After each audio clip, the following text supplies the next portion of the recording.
This story begins with Gilbert, a smart kid, getting ready for his first day at Adams College after high school. His mom, Flo, walks into his room, only to find her little boy still buried under the duvet. From the look on his face, Flo can tell something's off, so she asks if he's nervous about starting college. Gilbert insists he's not nervous. He's just not cool with leaving his mom alone. Flo admits she doesn't like being apart from him either, but she reminds him that he has to embark on this new journey. She reassures Gilbert that she'll be fine on her own at home. I can take care of myself. After all, she managed just fine when he went to computer camp, but to Gilbert, this feels different, since the computer camp only lasted 2 weeks. Flo senses his worry, but Gilbert calms down a bit, knowing that his friend Lewis will be there too, and that gives him some comfort. A few moments into their heart-to-heart, Lewis walks in to let Gilbert know that his dad, Mr. Skolnick, is ready to drive them to college. Lewis yanks the duvet off Gilbert and discovers that he's already fully dressed and ready to go. Lewis, being his usual smart self, says he's calculated that their trip will take exactly 7 hours, 18 minutes, and 7 seconds. Approximately 7 hours, 18 minutes, and 7 seconds. They hop into Mr. Skolnick's car and hit the road to Adams College. On the way, Lewis tries to hype up Gilbert, saying they're about to have the best time of their lives. But Gilbert, a bit more cautious, wonders if it doesn't turn out that way, and Lewis tells him not to be negative. Gilbert explains he's not being negative, just a little nervous. Then Lewis, ever the genius and part-time comedian, points out that out of the 6,127 students at Adams College, 58% are girls. By his math, that means there are plenty milk jugs for the boys. Even for a genius, that's hilarious. And Mr. Skolnick finds it so funny that he jokes he wishes he could be there with them. The journey feels longer than Gilbert expected, but they finally make it to Adams College. As soon as Mr. Skolnick drops them off, he starts addressing them as men, not boys anymore. He wishes Gilbert well and tells him that his father would be very proud. Gilbert, still feeling pretty nervous, quietly asks Mr. Skolnick not to mention that to his mom, since he doesn't want her worrying. Then Gilbert, trying to shake off his nerves, climbs into the trunk to start unloading their luggage. Before Lewis joins him, Mr. Skolnick takes a moment to say a few proud words to his son. While he's talking, a pretty girl walks by in tiny bum shorts, and blood leaves Lewis's brain to somewhere else. Lewis looks thrilled at the thought of meeting college girls, but his dad grins and jokingly tells him to go easy on them. Before saying goodbye, Mr. Skolnick snaps a picture of the boys to capture the moment. Lewis and Gilbert head toward the dorms, dragging their luggage. Lewis seems way more excited than Gilbert, rambling about all the fun they're about to have. Like Davy Crockett always said, you sure you're right? Then go ahead. And how he already feels more mature than back in high school. As they walk, they come across a guy from a fraternity called Alpha Beta, Ogre. He's holding some poor kid over the edge of a building while the crowd chants his name. When Ogre spots the new freshman, Gilbert and Lewis, he drops the boy and starts chanting, "Nerd!" The rest of the group quickly joins in. Gilbert looks confused, wondering who they're talking about, but Lewis figures it's their dumb arse they're referring to. Then Ogre grabs his huge trophy cup, filled with beer, joins his crew, and they all get back to partying, drinking, eating, and carrying on like kings. After covering quite a bit of ground on campus, Gilbert and Lewis finally make it to the room, assigned to them as freshmen. Without wasting any time, they decide where to put their stuff and how to set up the room. Lewis shows off his robot, claiming it's better than a maid. It'll be their first line of defense to signal the other if one of them manages to bring a woman inside. Gilbert wonders if they're even allowed to have girls in their dorm, but Lewis quickly corrects him. Women, not girls. Meanwhile, the Alpha Betas are still partying hard, living their best lives. Stan is chilling with his fine-ass baddie, Betty, when Burke urges him to try a bottle of beer. The beer's way too strong for Stan, so he spits it out immediately. Confused, Stan asks what it is, but Burke just laughs and tells him to watch the magic they're about to pull. He hands the beer to a guy they call Haystack, and the group starts chanting, "Fireball." Haystack blows the beer through a lighter's flame, creating a fireball. They think it's awesome and hype him up to keep doing it, until the building accidentally catches fire. When Stan casually tells Dean Ulich that the fire must have been caused by faulty wiring, Ulich isn't buying it since the fire department suspects otherwise. But honestly, the coach doesn't care about any of that. All he's focused on is the big game coming up, and he needs a place for his team. Stan suggests they take over the freshmen's dorm, since there's no way they're gonna be homeless while the freshmen stay cozy. So they set out to sabotage the dorm and bully the freshmen into leaving. Ulich isn't thrilled about it, but he doesn't seem to have a choice. The freshmen are forced to move out, and Ulich tries to soften the blow, promising that if they follow directions, there'll be another arrangement, with just a little inconvenience. We can manage this move with as little inconvenience as possible. Surprisingly, the new place provided for the freshmen is just a big open space in the gymnasium.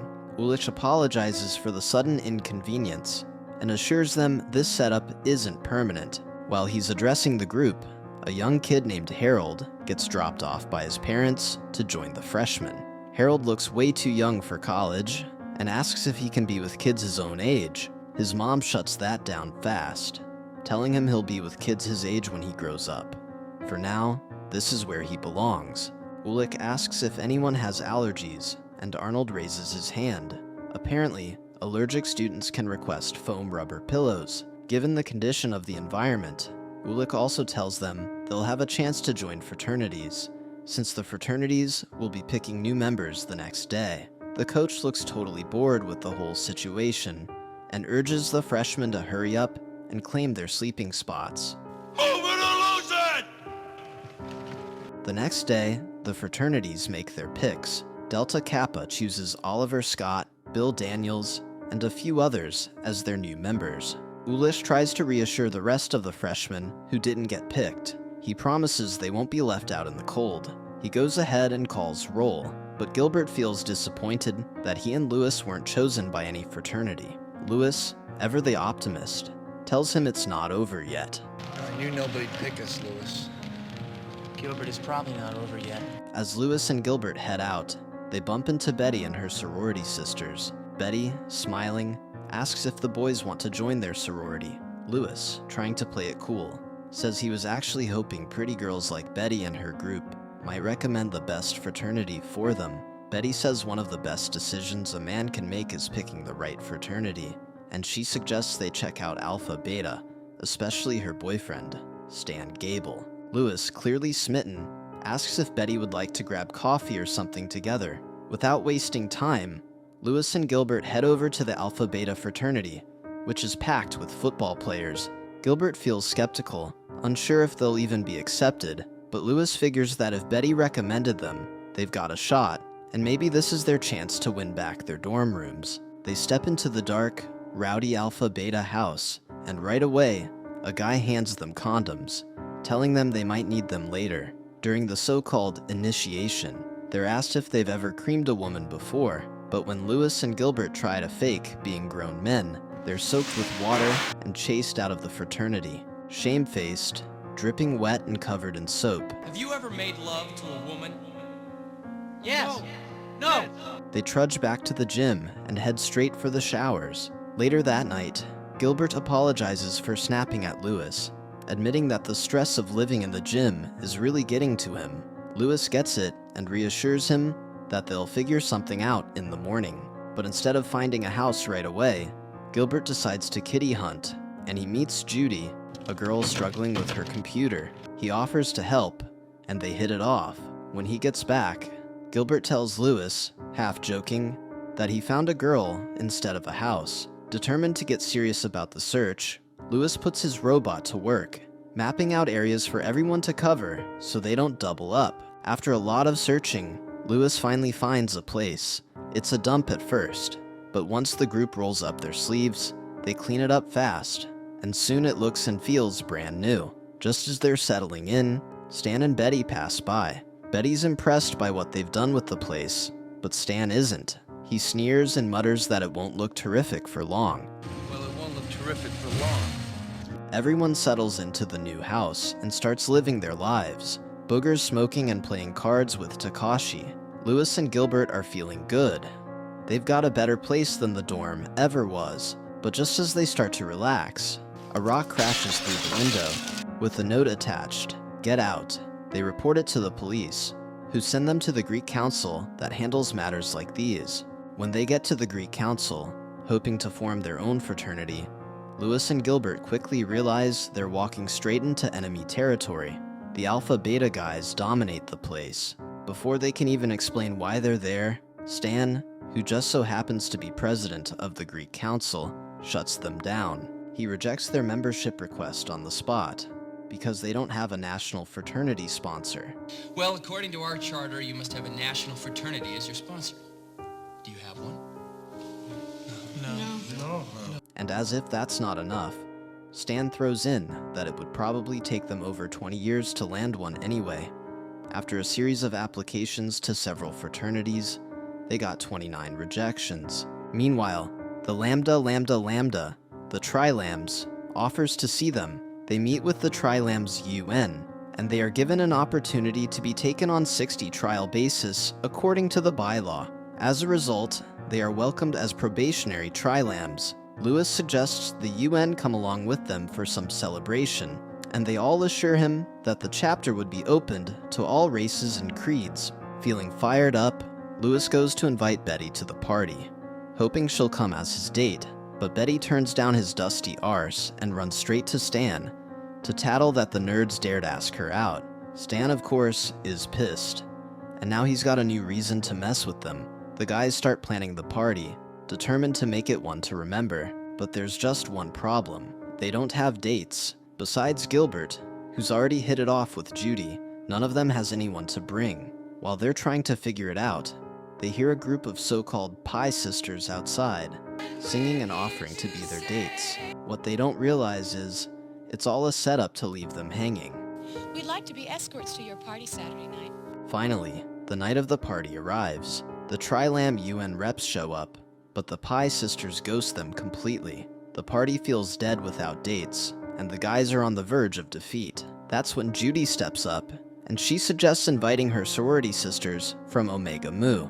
Not long after, the Omega Mu sisters arrive, but the party still feels stiff.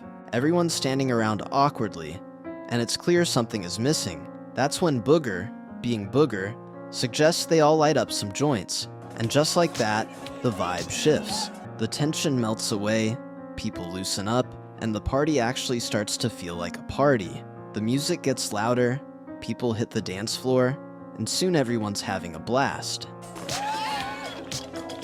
Gilbert and Judy find a quiet corner where they're wrapped up in each other, acting all lovey-dovey.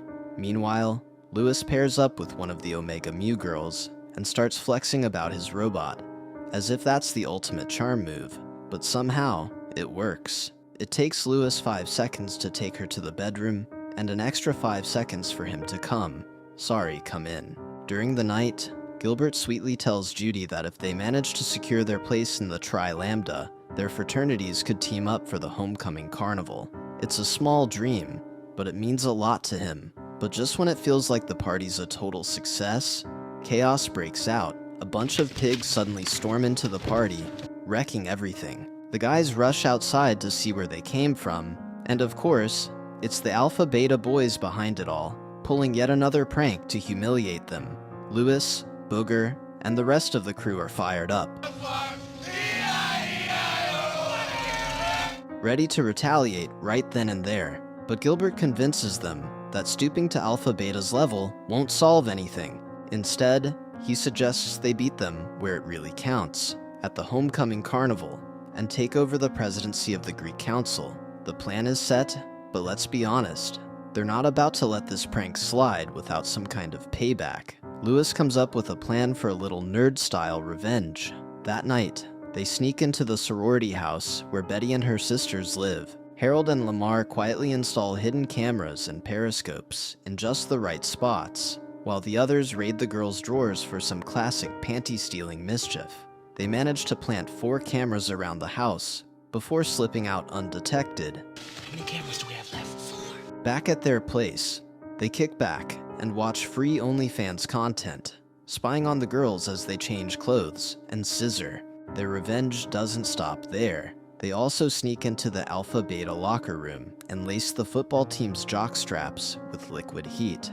The next day, as the coach is delivering a pep talk, the guys start squirming in pain as the fiery burn kicks in down below. The whole story of the Tri-Lambs' retaliation reaches UN Jefferson, and he's impressed. He sees that these boys aren't just nerds, they're fighters, so he officially welcomes them into the Tri-Lambda fraternity. The Tri-Lambs erupt in celebration, proud of finally belonging somewhere, but their joy is short-lived.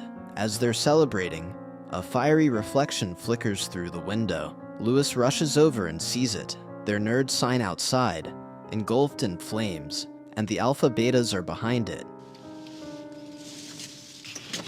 Furious but determined, the Tri-Lambs report the attack to the Greek Council. Before a vote can be cast, Dean Ulish steps in, pointing out that the evidence against the Alpha-Betas is overwhelming. He urges the council to find them guilty, but Stan, ever the manipulator, refuses to accept the ruling. He calls the vote premature and declares he'll form a special blue ribbon fact-finding commission made up of himself and Betty. The Tri-Lambs see the writing on the wall. As long as Stan holds the council presidency, they'll never get justice. Their only option now is to win the homecoming festival and take the Greek council presidency from him. But the only way to become president is to win the homecoming carnival. The festival kicks off, and it's game on.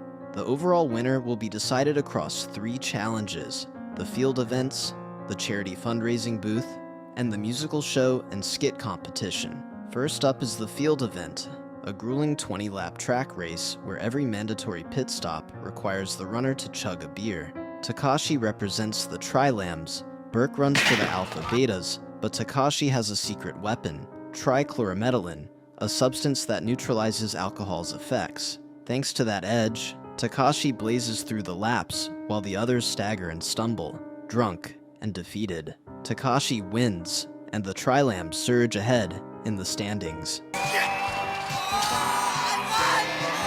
Next comes the Trojan Horse competition. Ogre represents the Alpha-Betas.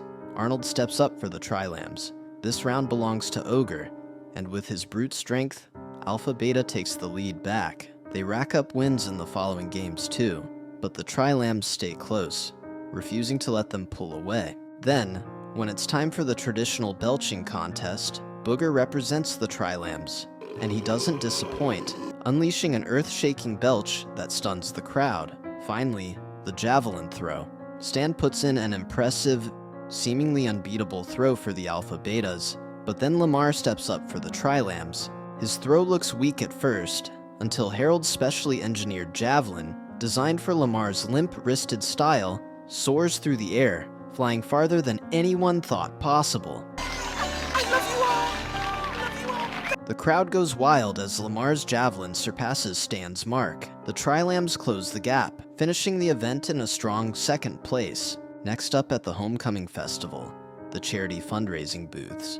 The Alpha-Betas set up a kissing booth where people pay to get a kiss, while the Tri-Lambs sell pies at their booth. Lewis sees a chance to finally get close to his crush, Betty. He pays for a kiss at the Alpha-Beta's booth and puts on the required mask. But when the moment comes, he lifts the mask, hoping to get a kiss, but Betty curves him hard. After that, the same trifling Betty looks for Stan to give her the kiss she wants, but Stan brushes the hoe off at the last second. Lewis manages to pick up Stan's mask and wears it to disguise, then follows Betty into the moonroom. Betty thinks it's Stan that is still under the mask, so she allows him to get under her panties and give her the best kitty cat eat of her life. But by the time she finds out that it was not Stan all along, it was too late to say no, because Lewis treats the kitty cat far better than Stan, so she suggests they meet after the rally. Meet me after the pep rally tonight. Sure. Surprisingly, the Tri-Lambs pie booth ends up out-earning the Alpha-Beta's kissing booth. The Alpha-Betas are puzzled until they discover the secret. Each pie plate has a booby photo of Betty hidden underneath. That stunt helps the Tri-Lambs tie the Alpha-Betas in overall points. It all comes down to the final event, the musical and skit competition. The Tri-Lambs and the Omega Mus join forces, delivering a show-stopping, high-energy performance that wows the crowd. The judges crown them the festival champions, and Gilbert is named the new president of the Greek Council on the spot. The Alpha Betas refuse to accept their defeat, so they decide to vandalize the Tri-Lamb's house. But Gilbert rises as a true leader. Instead of backing down, he marches straight to the Alpha Betas to stand up for what's right. The Alpha Betas try to humiliate him, throwing him into a pool, but Gilbert refuses to give up. Dean Ulix tries to intervene, but the Alpha Beta's coach tries to bully his way into keeping control. That's when UN Jefferson arrives, with the full support of the National Tri-Lambs. With the tide turning, Gilbert makes a heartfelt speech that unites the crowd and exposes the Alpha Beta's cruelty. The nerds finally claim their rightful place, winning respect and changing the campus for good. The end. Thank you for sticking to the end of my video. Please do me the biggest favor by leaving a like, comment, and subscribe, and I hope to see you in the next video.